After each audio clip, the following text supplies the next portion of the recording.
ጤና ይስጥልኝ የቻናሌ ተከታዮች፣ አዳዲስ የዝውውር መረጃዎች ተለቀዋል። በተለይ ቪኒሺየስ ጁኒየር እና ሪያል ማድሪድን በተመለከተ አዲስ መረጃ ወጥቷል። በዚህ የተጫዋቾች የዝውውር መስኮት ላይ እጅግ አነጋጋሪ ከሆኑ ጉዳዮች መካከል አንደኛው ቪኒሺየስ ጁኒየር እንደሆነ የሚታወስ ነው። አርሰናል ተጫዋቹን ለማስፈረም ከፍተኛ ፍላጎት አለው።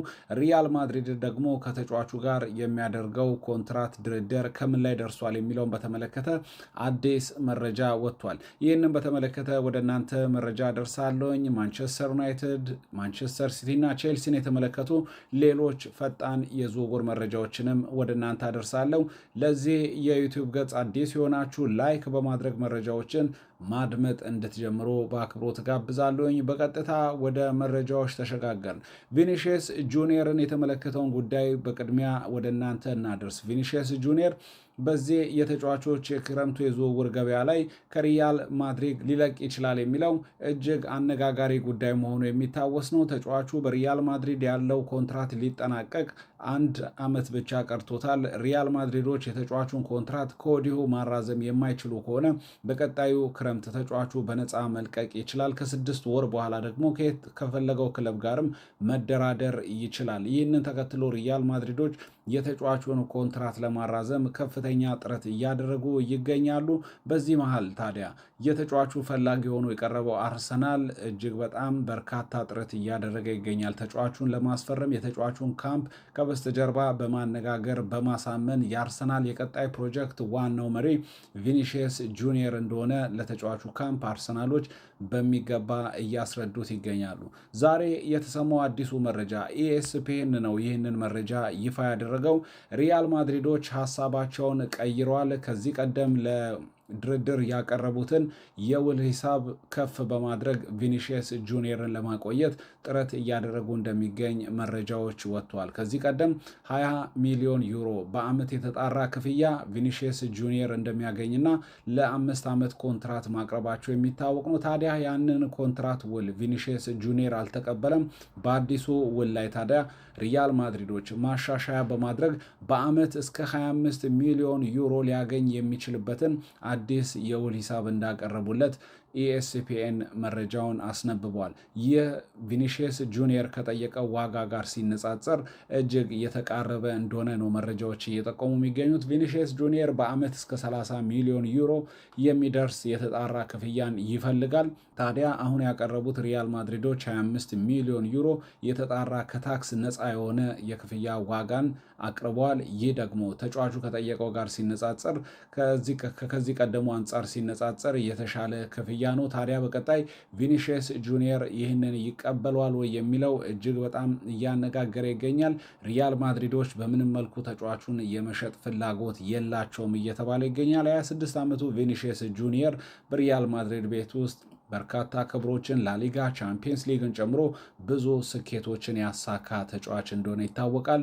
ታዲያ አሁን ሪያል ማድሪዶች የተሻለ ክፍያ አቅርበው ተጫዋቹን ለማቆየት ፍላጎት አላቸው እየተባለ ይገኛል። በቀጣይ እንግዲህ ይህ ዝውውር እጅግ እያነጋገረ ከሚገኙ ጉዳዮች መካከል አንዱ ነው። ያለምንም ጥርጥር በዚህ ሳምንት መጨረሻ ላይ እልባት ሊያገኝ እንደሚችል ነው በርካታ መረጃዎች እየጠቆሙ የሚገኘው። ሌላኛው የዝውውር መረጃ ማንቸስተር ዩናይትድን ይመለከታል። ማንቸስተር ዩናይትድ በክረምቱ የተጫዋቾች የዝውውር ገበያ ላይ 2 ተጫዋቾችን በዋናነት አስፈርመዋል ማለት እንችላለን። ሌሎች የውሰት ውሎችን በእርግጥ አሉ።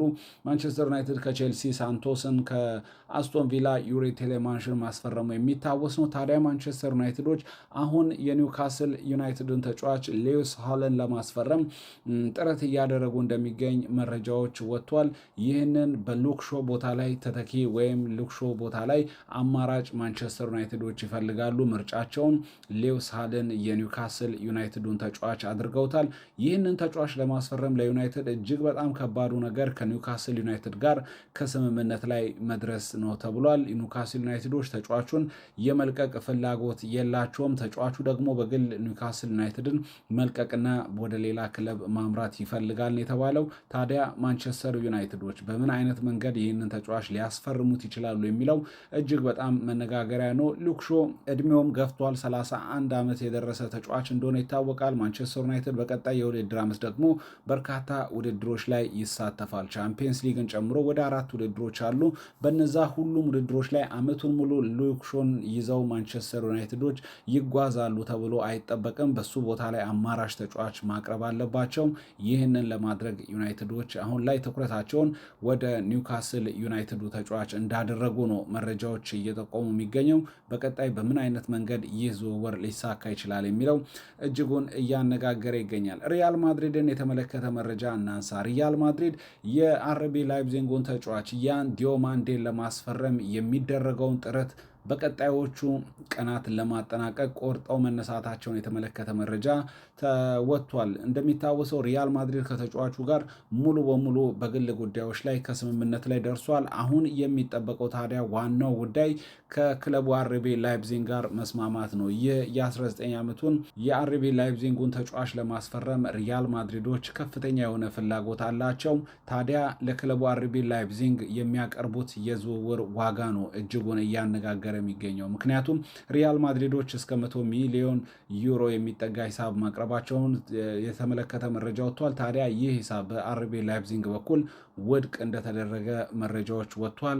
ይህንን ተጫዋች አርቢ ላይፕዚንጎች ከ120 ሚሊዮን ዩሮ በላይ በሆነ ዋጋ የመሸጥ ፍላጎት እንዳላቸው ነው መረጃዎች እየወጡ የሚገኘው። ተጫዋቹ ያለምንም ጥርጥር ወደፊት ትልቅ ተስፋ ከተጣለባቸው ተጫዋቾች መካከል አንዱ ነው። ያንን ደግሞ በጀርመን ቡንደስሊጋ ላይ በሚገባ ያስመሰከረ ተጫዋች ነው። በቀጣይ እንግዲህ ሪያል ማድሪዶች እጅግ በጣም ባጠረ ጊዜ ውስጥ ለማስፈረም ፍላጎት አላቸው የሚል መረጃ እየወጣ ይገኛል። ከዚህ ቀደም ፋብሪዚዮ ሮማኖ ሂር ዊጎ ሲል ይህ መረጃ ሙሉ በሙሉ እንደተጠናቀቀ ዘግቦ ነበር። ይሁንና ግን መረጃዎቹ እጅግ በጣም ውስብስብ እንደሆኑ ነው የሚወጡ መረጃዎች የሚጠቁሙት። አሁን ላይ ግን ማድሪዶች ወደ መጨረሻው ስቴፕ ላይ እየደረሱ እንደሚገኝና ተጫዋቹን ለማስፈረም ከፍተኛ ጥረት ላይ እንደሚገኙ መረጃዎች እየወጡ ይገኛሉ። ሌላኛው የዝውውር መረጃ ብሩኖ ጊማሬሽን ይመለከታል። የኒውካስል ዩናይትድ የአማካይ ስፍራውን ተጫዋች ለማስፈረም አርሰናሎች እጅግ መቃረባቸውን የተመለከተ መረጃ እየወጣ ይገኛል። መድፈኞቹ ከተጫዋቹ ጋር ከዚህ ቀደም ሙሉ በሙሉ በግል ጉዳዮች ላይ ከስምምነት ላይ መድረሳቸው ይታወቃል። አሁን የሚቀረው ነገር በኒውካስል እና በአርሰናል መካከል የሚደረገው ስምምነት ብቻ ነው። አርሰናል ለተጫዋቹ ከዚህ ቀደም 70 ሚሊዮን ዩሮ የግዢ ሂሳብ አቅርቦ ውድቅ እንደተደረገበት በኒውካስል ዩናይትድ በኩል የሚታወቅ ነው። መድፈኞቹ ይህንን የዝውውር ዋጋ ከፍ አድርገው አሁን ላይ ዝውውሩን እየተደራደሩ እንደሚገኝ ነው መረጃዎች እየወጡ የሚገኘው። ኒውካስል ዩናይትድ ከ100 ሚሊዮን ዩሮ ያነሰ የዝውውር ዋጋን በዚህ ተጫዋች ላይ አይፈልግም ተብሏል። ይህንን ደግሞ መድፈኞቹ የመክፈል ፍላጎት የላቸው። መድፈኞቹ ከፍተኛ ቢባል እንኳን ከ75 እስከ 80 ባለው ሁኔታ ውስጥ ይህንን ዝውውር መጨረስ ይፈልጋሉ የሚል መረጃ ወጥቷል። ታዲያ በቀጣይ ኒውካስል ዩናይትድ ከአርሰናል ጋር በምን አይነት መልኩ ይህንን ዝውውር ይጨርሳል የሚለው የሚጠበቅ ነው። በርካታ መረጃዎች እንደሚጠቅሱት ከሆነ የዚህ ተጫዋች ዝውውር በ2 ቀናት ውስጥ ሙሉ በሙሉ ሊጠናቀቅ እንደሚችል መረጃዎች እየወጡ ይገኛሉ። ብሩኖ ጊማሬሽ የእረፍት ጊዜውን አጠናቆ አሁን ስፔን ወደሚገኘው የኒውካስል ዩናይትድ የቅድመ ውድድር ዝግጅት ቡድኑን መቀላቀሉን የተመለከተ መረጃ ወጥቷል። እንግዲህ በቀጣይ ቀናት ይህ ተጫዋች ከካምፕ ወጥቶ ሙሉ በሙሉ ወደ አርሰናል ይመጣል ወይ የሚለው እጅግ እየተጠበቀ የሚገኝ ጉዳይ ነው። ሁለቱ ክለቦች ግን የሚያደርጉት ድርድር ወደ መጨረሻው ምዕራፍ እየተጠጋ እንደሚገኝ መረጃዎች እየወጡ ይገኛሉ። ሌላኛው የመጨረሻችን የዝውውር መረጃ ማንቸስተር ዩናይትድን ይመለከታል። ማንቸስተር ዩናይትድ የአማካይ ስፍራ ተጫዋች ለማስፈረም ጥረት እያደረገ ይገኛል። የፊት መስመር አጥቂ ስፍራ ተጫዋችም ዩናይትዶች ያስፈርማሉ እየተባለ ይገኛል። ከዚህ ቀደም ማንቸስተር ዩናይትድ ከፊት መስመር አጥቂ ስፍራ ተጫዋቹ ኦሌ ዋትኪንስ ጋር ባሳለፍነው ዓመት የዝውውር መስኮት ላይ ስሙ በከፍተኛ ሁኔታ ሲነሳ እንደነበር የሚታወቅ ነው። ዩናይትዶች አሁንም በድጋሚ ኦሌ ዋትኪንስን ለማስፈረም ፍላጎት አላቸው ተብሏል። እንደሚታወሰው አምና የዝውውር አስቶን ቪላ ፈቃደኛ ባለመሆኑ እንዳልተሳካ የሚታወስ ነው። በዚህ የዝውውር ገበያ ግን ማንቸስተር ዩናይትዶች ኦሌ ዋትኪንስን ሊያስፈርሙት ይችላሉ ተብሏል። በቡድን ውስጥ የሚገኘው ዝርክዜ ደግሞ ማንቸስተር ዩናይትድን ለቆ ወደ ዩቬንቱስ ወደ ጣሊያን ሴሪያ ሊያመራ እንደሚችል በርካታ መረጃዎች እየወጡ ይገኛሉ።